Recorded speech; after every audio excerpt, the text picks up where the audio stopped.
하죠. 하나님 말씀은 마태복음 2장 1절에서 18절 말씀으로 정했는데요. 오늘 2장 16절부터 18절까지만 함께 읽도록 하겠습니다. 마태복음 2장 16절에서 18절에 있는 말씀을 우리 함께 보도록 하겠습니다. 마태복음 2장 16절에서 18절에 있는 말씀 우리 한 목소리로 읽겠습니다.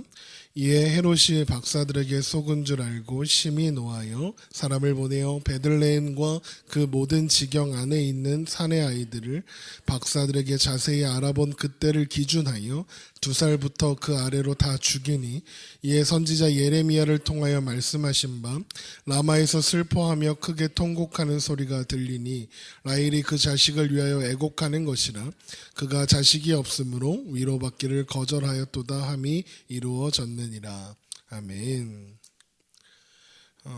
오늘은 성탄절입니다. 성자 하나님이신 예수님께서 우리를 구원하시기 위해서 낮고 천한 자리에 찾아오신 것을 기억하고 감사함으로 드리는 절기죠. 사실 성경은 그 날짜에 대한 힌트를 주지 않고 있습니다.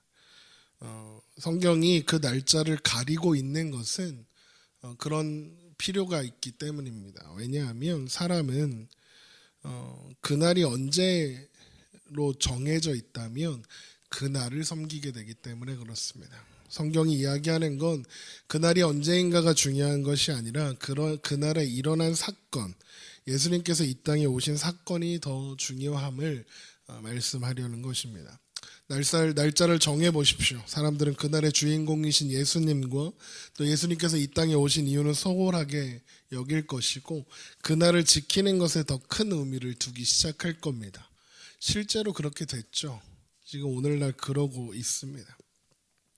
그래서 초기 기독교에서는 그날을 통일시키지 않았습니다. 그날을 기념하긴 해야 하니까 그날을 하루 정해서 지키기는 했으나 어떨 때는 1월에, 어떨 때는 3월에, 어떨 때는 8월에 막 이렇게 지켰습니다.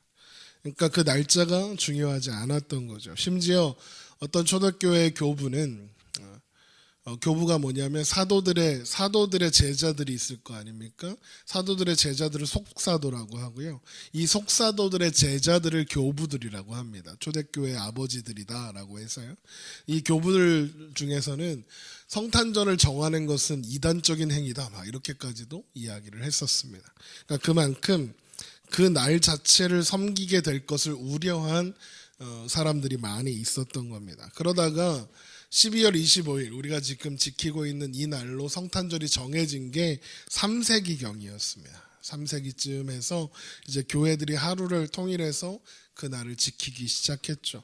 그러면서 오랜 세월을 거치면서 이 성탄절이 취소됐다가 다시 됐다가 막 여러 논쟁들 가운데 있었습니다. 그러다가 이제 성탄절의 그 절기들을 지키게 되고 있죠. 그래서 어떤 이단들은 12월 25일은 태양신학에 예배하는 축일인데 너희들이 그날을 이제 예수님의 탄생일로 받아서 예배를 드리고 있으니 너희들은 태양신을 섬기는 거다, 막 이렇게 이야기하는데 정확하게 말하면 그런 건 아닙니다.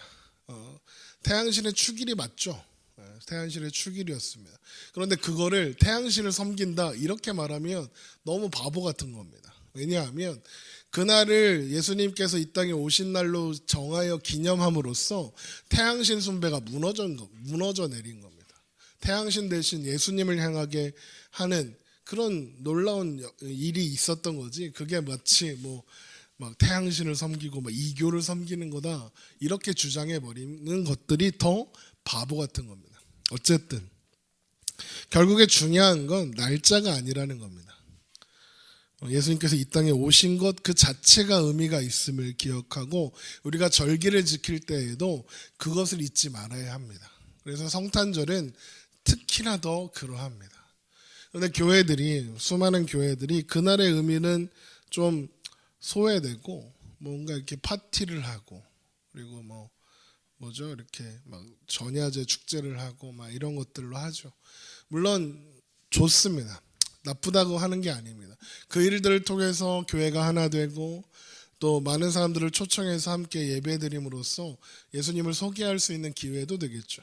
그런데 그것 자체에 몰입되어서 마치 되게 멋진 공연을 해야만 그날이 의미 있는 것처럼, 이날에 또 멋진 칸타타를 울려 퍼져야만 그날이 의미 있는 것처럼 가져가서는 안 된다는 것입니다. 그날의 의미가 점점 사라져가고 있다는 건 우리가 세상을 보면서 더 많이 확인할 수 있습니다. 예수님이 이 땅에 찾아오셔서 이루신 그 구원과 그리고 그 기쁨과 그리고 감격 때문에 우리의 성탄을 축하하고 기억하고 지키는데, 우리가 누리던 그 기쁨이 세상에 전해져서 세상도 함께 기뻐하기 시작했습니다. 그런데 세상이 예수님께서 이 땅에 오셨다는 사실은 쏙 빼버리고 기쁨만 가져갔습니다.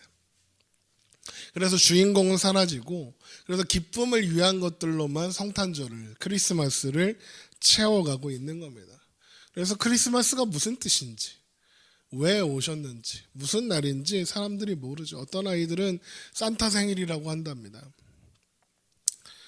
산타가 주인공이 되고 만 것이죠. 심지어 어젯밤에 안산을 비롯한 전국의 모텔, 호텔, 펜션들이, 각종 숙박업소들이 빈자리가 없어서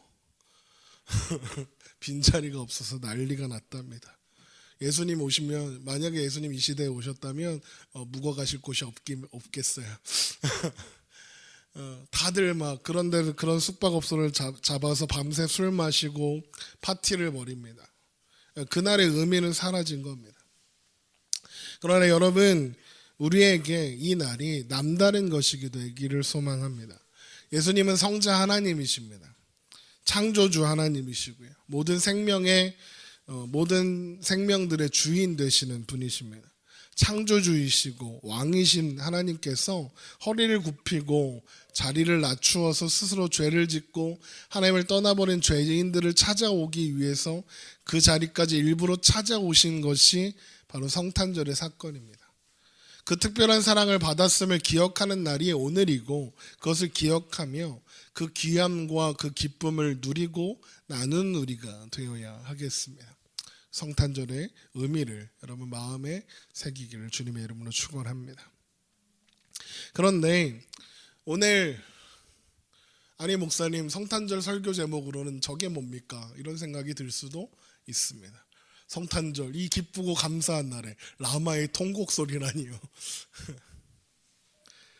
여러분, 반전 있는 제목이니까 반전에 여러분 주목하시면 좋겠습니다. 오늘 우리가 읽은 말씀에는 예수님께서 이 땅에 오셨다는 기쁘고 감격스러운 소식과는 어울리지 않는 이야기가 기록되어 있습니다. 바로 베들레헴과 그 근방에 있는 2살 이하의 남자아이들이 모두 다 죽게 되었다라는 일입니다. 하나님 왜 별을 동방박사들에게 보내시고 그 별로 예루살렘에 먼저 가게 하셔가지고는 헤롯이 예수님이 이 땅에 오신 것을 알게 해서 이런 잔인한 학살이 벌어지게 하신 걸까?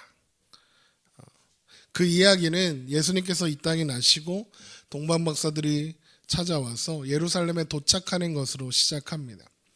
여러분, 이 동방박사가 누군지는 정확하게 알 수 없습니다. 그런데 아마도 그들은 천문학에 정통한 사람들이었을 것이고, 당시 이스라엘을 중심으로 동방이라 하면 페르시아나 바벨론 지역, 지금의 이란 그 정도 위치, 중동 지역을 말하기 때문에 아마도 그 동네에서 천문을 보고 자기들이 보통 보던 별과 좀 이상한 별이 나타나서 그 별을 따라서 이제 왔다는 것을 알 수 있습니다. 그래서 동방박사들이 한국에서 왔다, 그게 얼마나 말이 안 되는지 알 수 있습니다. 왜냐하면 그냥 대충 생각해 보세요. 그때 뭐가 있었습니까? 그냥 걸어왔을 거 아닙니까? 동방이 한국이고 예루살렘까지 걸어왔다고 생각해 보십시오. 얼마나 걸릴 겁니까 도대체? 한 20년 걸렸을 것 같은데. 네, 그렇습니다. 어쨌든 그들은 한국이 아니라 중동 지역에 있는 어느 나라에서 별을 따라 예루살렘에 도착을 합니다. 그리고 유대인의 왕으로 태어난 사람을 찾게 되죠. 2장 1절입니다. 헤롯 왕 때 예수께서 유대 베들레헴에서 나심에 동방으로부터 박사들이 예루살렘에 이르러 말하되 유대인의 왕으로 나시니가 어디 계시냐? 우리가 동방에서 그 별을 보고 그에게 경배하러 왔노라 하니입니다. 그러니까 헤롯과 이스라엘 백성들이 동요하게 됩니다. 헤롯은 왕이 되기 위해서 무엇이든지 했던 사람입니다. 자신들의 친족들을 잔인하게 죽였고 그 왕권을 지키기 위해서 자신의 정적들을 기꺼이 죽였던 사람입니다. 무엇이든 했죠. 왜냐하면 헤롯은 늘 불안했습니다. 왜냐하면 그 혈통이 에서의 후손이었기 때문에 그렇습니다. 에돔 사람이에요. 이스라엘 백성들과 왼수입니다. 그런 사람이 지금 이스라엘의 왕이 되어서 유대인의 왕이라 하고 있으니 당연히 유대인들이 그를 지지하지 않았습니다. 그래서 유대인들한테 잘 보이려고 성전도 새로 지어서 막 만들어주고 막 그랬던 겁니다. 그런데 만약에 새로 태어났다는 이 왕이 합법적인 혈통을 가진 왕이라면 헤롯의 왕위를 위협할 수 있으니까요. 그래서 헤롯은 불안했습니다. 두려운 헤롯 왕은 이 일의 전문가들인 대제사장들과 서기관들을 모아서 너희들의 왕이 어디서 태어날지 빨리 말해봐라 라고 이야기합니다. 우리 2장 3절입니다. 헤롯 왕과 온 예루살렘이 듣고 소동한지라 왕이 모든 대제사장들과 백성의 서기관들을 모아 그리스도가 어디서 나겠느냐 물으니 이르되 유대 베들레헴이오니 이는 선지자로 이렇게 기록된 바 또 유대 땅 베들레헴아 너는 유대 고을 중에서 가장 작지 아니하도다 내게서 한 다스리는 자가 나와서 내 백성 이스라엘의 목자가 되리라 하였음이니라. 이렇게 되어 있습니다. 베들레헴에서 그리스도가 난다. 이것을 이제 헤롯이 알게 됐죠. 장소는 베들레헴이구나. 그러면 이제 헤롯한테 알아야 될 게 뭡니까? 언제 태어났는지가 중요하겠죠. 그래서 박사들에게 별이 나타난 시기를 자세히 묻습니다. 그리고 그들이 베들레헴으로 보내면서 나도 가서 그에게 경배하겠으니까 돌아와서 그가 어디 있는지 나에게 알려달라라고 합니다. 2장 7절입니다. 이 헤롯이 가만히 박사들을 불러 별이 나타난 때를 자세히 묻고 베들레헴으로 보내며 이르되 가서 아기에 대하여 자세히 알아보고 찾거든 내게 고하여 나도 가서 그에게 경배하게 하라입니다. 당연히 거짓말입니다. 태어났다는 아기를 죽이려고 그 누구 어디 사는지 알고 싶은 겁니다. 헤롯의 말을 들은 동방 박사들은 베들레헴으로 향하다가 다시 별의 인도를 받게 되고 아기가 있는 곳으로 들어가게 되죠. 2장 9절입니다. 박사들이 왕의 말을 듣고 갈새 동방에서 보던 그 별이 문득 앞서 인도하여 가다가 아기 있는 곳 위에 머물러 서 있는지라 이렇게 되어 있습니다. 그들은 이에 기뻐하면서 아기에게 경배하고 보배합을 열어서 황금과 유황과 몰약을 예물로 드립니다. 22장 10절입니다. 그들이 별을 보고 매우 크게 기뻐하고 기뻐하더라. 집에 들어가 아기가 그의 어머니 마리아와 함께 있는 것을 보고 엎드려 아기께 경배하고 보배합을 열어 황금과 유황과 몰약을 예물로 드리니라. 여러분 여기서 좀 이상한 거 발견하셨습니까? 우리가 알고 있는 상식과 다른 게 있습니다. 우리가 잘못 알고 있는 것들을 몇 가지 바로잡아야 합니다. 우선 아기 예수가 말구유에 누워 있고 동방 박사들이 예물을 들고 그 앞에 절하며 예물을 드리는 그런 장면들 많이 보셨을 겁니다. 사실이 아닙니다. 보세요. 말씀에 집에 들어갔습니다. 마구간에 들어간 게 아닙니다. 동방 박사들이 찾아간 곳은 마구간이 아니라 집이었습니다. 아기 예수님이 강보에 쌓여 구유에 누워 있는 장면은 누가복음 2장에 기록된 사건인데 그때 찾아온 사람들은 동방 박사들이 아니라 양을 치던 목자들이었습니다. 어쨌든 동방 박사들은 지금 집으로 찾아왔어요. 그러니까 태어난 직후가 아니라는 걸 짐작할 수 있습니다. 또 보통은 동방 박사가 3명이라고 합니다. 그렇죠? 왜 3명이냐? 예물이 3개라서 3명이다. 이렇게 하는 건데 자세히 보십시오. 그들이 각기 들고 있던 선물을 드린 게 아니라 보배합 하나를 열어서 거기서 황금과 유황과 몰약을 꺼내서 드린 겁니다. 그러니까 보배합은 하나예요.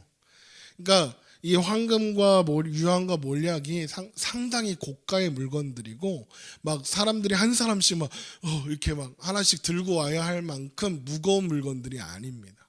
그러니까 그냥 보배합 하나 들고 온 거예요. 세 명이 아니라. 그러니까 각각 들고 올 필요가 없는 거죠. 그러니까 동방 박사들은 3명은 아닐 겁니다.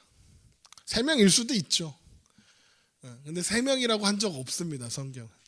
그러니까 우리가 동방 박사 3사람이라고 함부로 이야기하면 안 됩니다. 성경에 말 안 하는 거예요. 동방 박사가 2명일 수도 있는 거고요. 아니면 한 7, 8명일 수도 있는 거고요. 오히려 3명보다는 많았을 것이다라고 추측하는 편이 더 합리적입니다. 왜냐하면 페르시아나 바벨론의 그 천문학을 하는 그 무리들이 보통 수십 명 단위로 움직였다고 해요. 그러니까 훨씬 많았겠죠. 어쨌든 그렇습니다. 그러니까 우리는 여기서 몇 가지 사실들을 추측해 볼 수 있습니다. 첫 번째는 동방 박사들이 도착한 것은 예수님이 태어나고 직후는 아니었다는 겁니다. 좀 시간이 흐른 뒤였을 겁니다. 왜냐하면 유대 율법에 따라서 아이와 산모는 아이가 태어나고 적어도 40일 동안, 남자는 40일, 여자는 70일인데요. 남자는 40일, 그러니까 남자 아이를 낳았을 땐 40일, 여자 아이를 낳았을 땐 70일 동안 누굴 만나질 못합니다. 왜냐하면 부정하다 하여서 정결 예식을 마칠 때까지 집 밖으로도 못 나갑니다. 그런데 손님이 찾아온다고 만날 수가 없는 거죠. 그러니까 적어도 40일은 지났을 겁니다. 게다가 누가복음 2장에 보면 예수님이 그 정결 예식을 하려고 이제 그 성전에 올라갔다가 오는 이야기가 있는데 그때 예물로 산비둘기 한 쌍을 드리거든요. 근데 산비둘기 한 쌍은 최소한의 예물입니다. 그러니까 가난한 사람들을 위해서 제일 싼 예물도 하나님이 준비해 놓으셨어요. 그럼 좀 있는 사람들은 뭘로 하냐? 염소나 양으로 해야 합니다. 그런데 보세요. 지금 동방 박사들이 선물을 주고 갔는데 이거 상당히 고가의 물건들입니다. 그러니까 이걸 가지고 있었다면 요셉과 마리아가 그 제단에 올리는 선물을 산비둘기로 했을 리가 없기 때문에, 그래서 최소한 40일은 지났을 것이다 라고 이야기합니다. 또 길게는 2년 후에 찾아왔을 거다라고 이야기합니다. 2년 후에. 왜냐하면 여기 말씀에 아기라고 표현된 이 아기가 갓난아기를 가르치는 하기오스가 아니라 원어인데, 제가 원어 설교 시간에 얘기하는 거 싫어하는데, 아기를 이제 우리는 아기, 어린이 뭐 이렇게 하잖아요. 그것처럼 아기, 어린이 이런 표현이 따로 있거든요, 헬라어에도. 그런데 아기 하기오스가 아니라 어린이를 뜻하는 파이디온으로 사용되고 있습니다. 그러니까 좀 큰 애예요. 그럼 우리가 그 파이디온으로 쓰는 나이가 언제냐? 만 2살 때부터입니다. 그러니까 2년은 지났을 거다라고 추측하는 거죠. 그런데 보세요. 헤롯이 그 동방 박사에게 물어서 아이들을 몇 살부터 죽입니까? 2살 이하의 아이들을 다 죽입니다. 그러니까 동방 박사들이 2년 전에 별이 나타났다라고 말했을 수도 있는 거예요. 그러니까 그런 것들을 봤을 때 최소한 예수님이 40일 태어나신 지 40일에서 2년 사이 언제쯤 동방 박사들이 찾아온 겁니다. 어쨌든 동방 박사들이 고대하던 왕을 만났고 그에게 예물을 드렸습니다. 그리고 꿈에 헤롯에게 돌아가지 말라라는 지시를 받고 다른 길로 고국으로 돌아가죠. 2장 12절의 말씀입니다. 그들은 꿈에 헤롯에게로 돌아가지 말라 지시하심을 받아 다른 길로 고국에 돌아가니라. 이렇게 되어 있습니다. 헤롯은 시간이 지나도 아무런 소식이 없으니까 직접 예수님을 찾아 죽이려고 나섭니다. 2장 16절입니다. 이에 헤롯이 박사들에게 속은 줄 알고 심히 노하여 사람을 보내어 베들레헴과 그 모든 지경 안에 있는 사내 아이들을 박사들에게 자세히 알아본 때를 기준하여 2살부터 그 아래로 다 죽이니.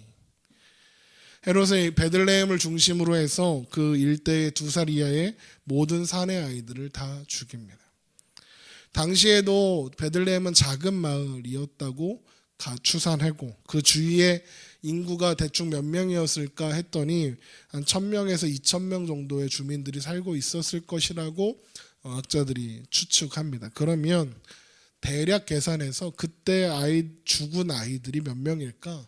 한 30명 정도 될 것이다 라고 추측합니다. 30명이면 적은 건 아닙니다.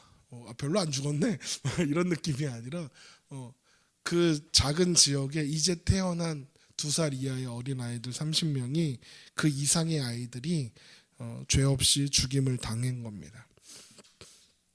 그러나 이때 이미 요셉과 또 마리아 그리고 아기 예수님은 거기에 없었죠. 베들레헴을 떠나서 애굽으로 내려가고 있었으니까요. 헤롯의 칼날이 베들레헴에 이르기 이전에 하나님의 사자가 요셉에게 나타나 아기와 마리아를 데리고 애굽으로 피하라 라고 했기 때문에 그렇습니다. 그게 2장 13절입니다.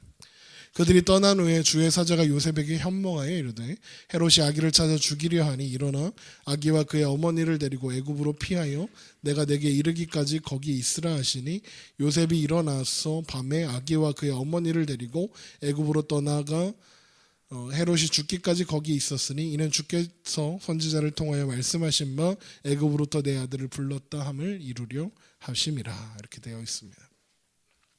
아마도 동방 박사들이 드린 예물을 가지고 요셉과 마리아가 애굽에서 사는데 그 비용으로 사용했을 것으로 생각됩니다. 그러니까 하나님이 다 준비하셨습니다. 그런데 오늘 말씀은 헤롯이 베들레헴에서 남자아이들을 죽였다 이 끔찍한 사건을 기록하면서 이것이 하나님의 말씀 예레미야의 말씀을 성취한 것이다 라고 합니다. 그러면 이 말씀을 오늘 우리가 다루려는 이유가 있습니다. 바로 예레미야의 이 예언이 그리고 그 사건이 우리에게 아주 중요하기 때문에 그렇습니다. 그래서 우리는 예레미야 31장을 찾아가야 합니다. 한번 찾아가 보십시오. 예레미야 31장 15절부터 봅니다.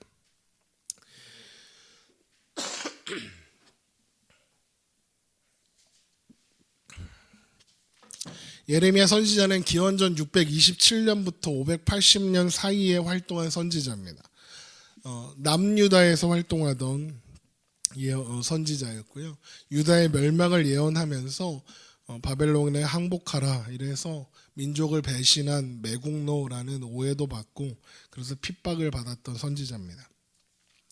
기원전 722년에 북이스라엘이 아수르에게 멸망당하고 남유다는 기원전 586년에 바벨론에가 멸망을 당합니다. 예레미야가 이 멸망을 예언하면서 순순히 항복해라 이렇게 합니다. 그렇게 하는 이유는 하나님께서 하나님 앞에 불순종한 이스라엘을 바벨론을 들어서 치시는 거니까 너 혼나라 그냥 가만히 혼나라 하는 겁니다. 그 매를 그 꾸지람을 순순히 받아라 라고 선포하는 것이 예레미야 선지자의 사역이었거든요. 이스라엘의 죄와 그 죄로 말미암는 하나님의 심판을 알고 있는 예레미야가 그게 즐거웠겠습니까? 당연히 즐겁지 않았습니다. 그래서 예레미야 그러면 눈물의 선지자 그러는 겁니다. 왜? 원치 않는 말을 해야만 했으니까요. 슬픈 이야기를 전해야만 했으니까요. 그런데 예레미야의 예언은 그 심판의 메시지로 끝나지 않습니다. 예레미야 30장에서 33장에는 이스라엘이 비록 하나님 앞에 범죄했지만 그래서 매를 맞지만 영원히 멸망당하는 것 아니라 회복할 것이다. 너희들 징계는 맞지만 하나님이 너희를 버리지는 않는다. 회복하게 하신다라는 말씀이 기록되어 있기 때문에 그렇습니다. 그러면서 등장하는 것이 우리 오늘 마태복음 2장 17절에서 18절에 있는 라헬이 자식을 위해서 라마에서 통곡한다 했던 그 이야기가 예레미야 31장 15절에 기록되어 있습니다. 우리 예레미야 31장 15절 보세요. 여호와께서 이와 같이 말씀하시니라 라마에서 슬퍼하며 통곡하는 소리가 들리니 라헬이 그 자식 때문에 애곡하는 것이라 그가 자식이 없어져서 위로받기를 거절하는도다 입니다. 여기에 등장하는 라마와 라헬은 라말은 북이스라엘 왕국과 남유다 왕국 사이의 경계지건에 있는 백곡 같은 곳입니다. 그래서 전체 이스라엘을 가르치는 말이라고 생각하면 됩니다. 그러니까 이스라엘을 정복한 정복자들이 이스라엘의 포로들을 이제 멀리 이송시키기 위해서 가운데로 모았던 장소가 바로 라마였습니다. 그래서 라마에서 슬퍼한다, 통곡한다 하는 거죠. 라헬은 야곱의 아내이죠. 야곱은 이스라엘의 전 이름입니다. 라헬이 낳은 아들이 요셉과 베냐민이죠. 요셉의 아들이었던 에브라임은 북이스라엘의 대표 지파가 되었고, 베냐민 지파는 유다 지파와 함께 남유다를 대표하는 지파가 되었습니다. 그러니까 라헬은 이스라엘의 어머니 역할을 하는 겁니다. 그러니까 라헬의 자식들은 요셉과 베냐민, 그래서 이스라엘 전체를 의미한다 이렇게 생각하시면 됩니다. 그러니까 이스라엘 백성들이 바벨론에게 포로로 잡혀가게 된 그 상황에서 라헬, 이스라엘의 엄마가 울고 있는 겁니다. 잡혀가게 됐으니 엄마는 울 수밖에 없겠죠. 그런데 그 이야기는 그렇게 끝나지 않습니다. 통곡 소리로 그 이야기가 끝나지 않습니다. 헤롯에게 아들을 빼앗긴 어미들의 통곡이 31장 15절 이 말씀의 성취라고 하는 것은 31장 15절만 성취되었다는 뜻이 당연히 아니라 그 말씀으로 시작하는 그 다음의 이야기들이 함께 성취된다는 이야기입니다. 그래서 그 다음 말씀들을 보면 왜 예수님께서 이 땅에 태어나신 그 기쁘신 소식을 전하는 그 자리에 그 대학살의 사건과 라마의 통곡 소리가 등장하는지 알 수 있습니다. 그 다음 이야기들을 읽어보면 요약하면 이렇습니다. 자식이 잡혀가서 라헬이 울었다. 그러나 그만 울어라. 내가 그들을 돌아오게 하고 너의 눈물을 닦아주겠다. 입니다. 16절을 봅니다. 예레미야 31장 16절. 여호와께서 이와 같이 말씀하시니라. 내 울음소리와 내 눈물을 멈추어라. 내 일에 삭을 받을 것인즉 그들이 그들의 대적의 땅에서 돌아오리라. 여호와의 말씀이니라. 이렇게 시작합니다. 그러면서 그러죠. 너의 장래에 소망이 있을 것이다. 너희 자녀가 자기들의 지경으로 돌아오리라. 여호와의 말씀이니라. 또 18절 보세요. 에브라임이 스스로 탄식함을 내가 분명히 들었노니 주께서 나를 징벌하심에 멍에에 익숙하지 못한 송아지 같은 내가 징벌을 받았나이다. 주는 나의 하나님이 여호와이시니 나를 이끌어 돌이키소서. 그리하시면 내가 돌아오겠나이다. 내가 돌이킨 후에 뉘우쳤고 내가 교훈을 받은 후에 내 볼기를 쳤사오니 이는 어렸을 때의 치욕을 짐으로 부끄럽고 욕됨이니이다 하도다. 에브라임은 나의 사랑하는 아들 기뻐하는 자식이 아니냐. 내가 그를 책망하여 말할 때 깊이 생각하노라. 그러므로 그를 위하여 내 창자가 들끓으니 내가 반드시 그를 불쌍히 여기리라. 여호와의 말씀이니라. 하나님께서 그들의 그 백성들 에브라임 이스라엘을 심판하시고 벌하신 이유가 뭐라고 하십니까? 사랑하는 아들이라서 그러신답니다. 내 자식이니까 내가 매와 채찍으로 벌했다 그럽니다. 우리가 사무엘에 있는 말씀을 살펴보면서 하나님께서 다윗에게 하신 약속이 있었죠. 내가 너희의 아버지가 되어서 사람의 매와 인색의 채찍으로 너를 징계하고 가르치겠다. 그러나 내가 너를 버리지는 않겠다. 너는 내 아들이다 했던 말씀입니다. 하나님께서 자기 백성들을 징계하시는 것은 버리고 심판받아서 멸망시키려 하는 것이 아니라 온전하게 하려고 하신다는 것입니다. 그리고 이제 하나님은 자기 백성들을 회복시키고 새 언약을 맺겠다 그러십니다. 31절입니다. 예레미야 31장 31절 여호와의 말씀이니라. 보라 날이 이르니 내가 이스라엘 집과 유다 집에서 새 언약을 맺으리라. 이 언약은 내가 그들의 조상들의 손을 잡고 애굽 땅에서 인도하여 내던 날에 맺은 것과 같지 아니할 것은 내가 그들의 남편이 되었어도 그들이 내 언약을 깨뜨렸음이라. 여호와의 말씀이니라. 그러나 그날 후에 내가 이스라엘 집과 맺을 언약은 이러하니 곧 내가 나의 법을 그들 속에 두며 그들의 마음에 기록하여 나는 그들의 하나님이 되고 그들은 내 백성이 될 것이라. 여호와의 말씀이니라. 그들이 다시는 각기 이웃과 형제를 가리켜 이르기를 너는 여호와를 알라 하지 아니하리니 이는 작은 자로부터 큰 자까지 다 나를 알기 때문이라. 내가 그들의 악행을 사하고 다시는 그 죄를 기억하지 아니하리라. 여호와의 말씀이니라. 새 언약으로 말미암아 하나님은 그 죄들을 다 용서하시고 그 죄를 기억하지 않으신답니다. 그런데 그 일이 일어나는 방법이 무엇입니까? 다윗에게서 한 공의로운 가지가 나게 하셔서 이루신답니다. 33장 14절입니다. 두 장 넘겨서 33장 14절입니다.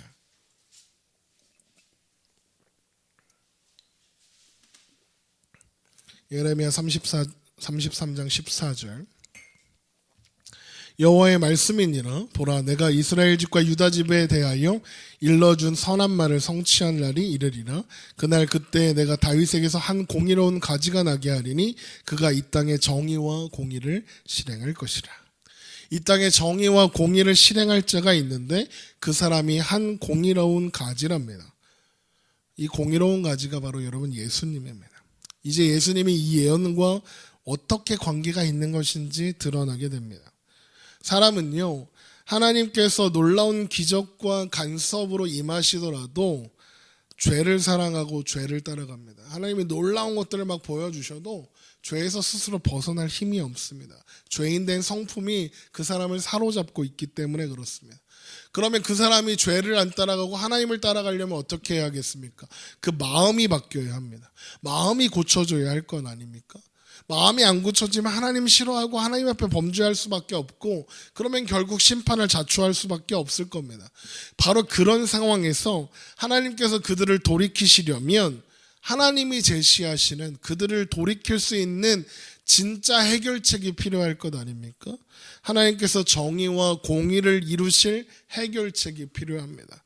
그 해결책이 바로 공의로운 가지 예수 그리스도이신 겁니다. 로마서 5장은 우리에게 사망의 왕노릇한다고 합니다. 우리에게 우리가 늘 죄 아래 있다고 합니다. 여기서 스스로 벗어날 수 있는 가능성이 전혀 없다고 이야기합니다. 그래서 하나님께서 보이신 해결책이 뭐냐? 새 언약을 세우시고 공의로운 가지이신 독생자 예수 그리스도를 이 땅에 보내신 겁니다.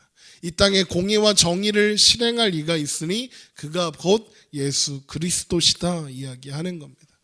우리를 사랑하사 하나님의 사랑을 놀랍도록 선언하시는 예수님께서 이 땅에 오신 그 사건, 그 기쁨으로 가득할 것 같은 그 사건의 한가운데 라마의 통곡 소리가 등장하는 이유가 바로 이것입니다. 이제 죄 때문에 아무리 발버둥을 쳐도 죽을 수밖에 없는 존재인 우리들, 그래서 심판과 멸망 속에서 통곡할 수밖에 없는 우리들을 위해 하나님께서 직접 해결책을 제시했다는 겁니다. 그리고 그것이 약속된 공의로운 가지로 오시는 예수 그리스도, 바로 그 이름이라는 것이죠. 마땅히 심판받아서 죽을 수밖에 없는 자들을 향한 하나님의 해결책, 새 언약이 바로 예수 그리스도인 것입니다. 죄 가운데 태어나 사망의 왕노릇하는 자리에서 벗어나서 은혜가, 의가 왕노릇하여서 영생에 이르게 되는 길, 그것이 예수님이 우리에게 오셔서 이루시는 일이라는 겁니다. 그래서 라마의 통곡 소리가 필요했습니다. 베들레헴의 대학살이의 이야기가 거기에 등장하는 겁니다. 세상은 그렇게 사망으로 결론 날 수밖에 없다는 겁니다. 그러나 예수님께서 이 땅에 오셔서 사망으로 결론 날 수밖에 없는 그 인생을 돌이켜 생명으로 그 해결책을 만들어 두셨다는 이야기가 바로 그 라마의 통곡 소리를 통해서 우리에게 선포되는 겁니다. 그래서 라마의 통곡 소리는 통곡 소리가 아닙니다. 웃음소리입니다. 아무리 답을 찾아도, 해결책을 찾아도 아무것도 잡을 것 없었던 인생들 가운데 주님께서 찾아오십니다. 그리고 해결책이 되어주십니다. 그리고 하나님의 자녀로, 하나님 나라의 백성으로 회복시키십니다. 말씀이 이렇습니다. 내가 그들의 마음을 바꾸겠다 하십니다. 내가 그들을 내 백성으로 삼겠다 하십니다. 내가 나의 법을 그들 속에 두어서 그들의 마음에 기록해서 내가 그들의 하나님이 되고 그들은 내 백성이 되게 하겠다. 하나님께서 그렇게 말씀하십니다. 하나님이 하시는 일, 그 구원이 하나님이 하시는 일이라는 것, 우리의 자격과 우리의 모습과 우리의 조건을 가지고 오라고 하지 않는다는 것, 그것이 성탄의 의미입니다. 하나님이 구원을 이루신다는 것입니다. 하나님은 우리의 것을, 우리의 모습을 조건으로, 자격으로 가지고 오라고 요구하지 않으십니다. 아들 예수 그리스도를 보내셔서 예수님께서 이루신, 공의로운 가지 되셔서 이루신 공의와 정의를 우리의 자격으로 삼으셨습니다. 우리는 자격이 없었으나, 우리에게는 아무것도 내세울 조건이 없었으나 예수님께서 이 땅에 오셔서 공의로운 가지 되심으로 우리의 자격이 되어 주신 사건, 그것이 이 성탄절에 만나는 하나님의 놀라운 사랑인 것입니다. 그래서 라마의 통곡 소리는 사망으로 끝날 수밖에 없었던, 그래서 울 수밖에 없고 통곡할 수밖에 없었던 우리 인생에 찾아오셔서 영원한 생명을 허락하신, 그래서 결국에는 웃음소리로 가득하게 될 그 이야기의 시작인 것입니다. 여러분, 성탄절에 우리를 위해서 보내신 그 사랑을 기억하며 다시 한번 확인하고 또 기쁨과 감사와 감격으로 함께 예배하며 하나님을 기뻐하며 믿음 가운데 나아가는 저와 여러분 되시기를 주님의 이름으로 축원합니다. 기도하겠습니다.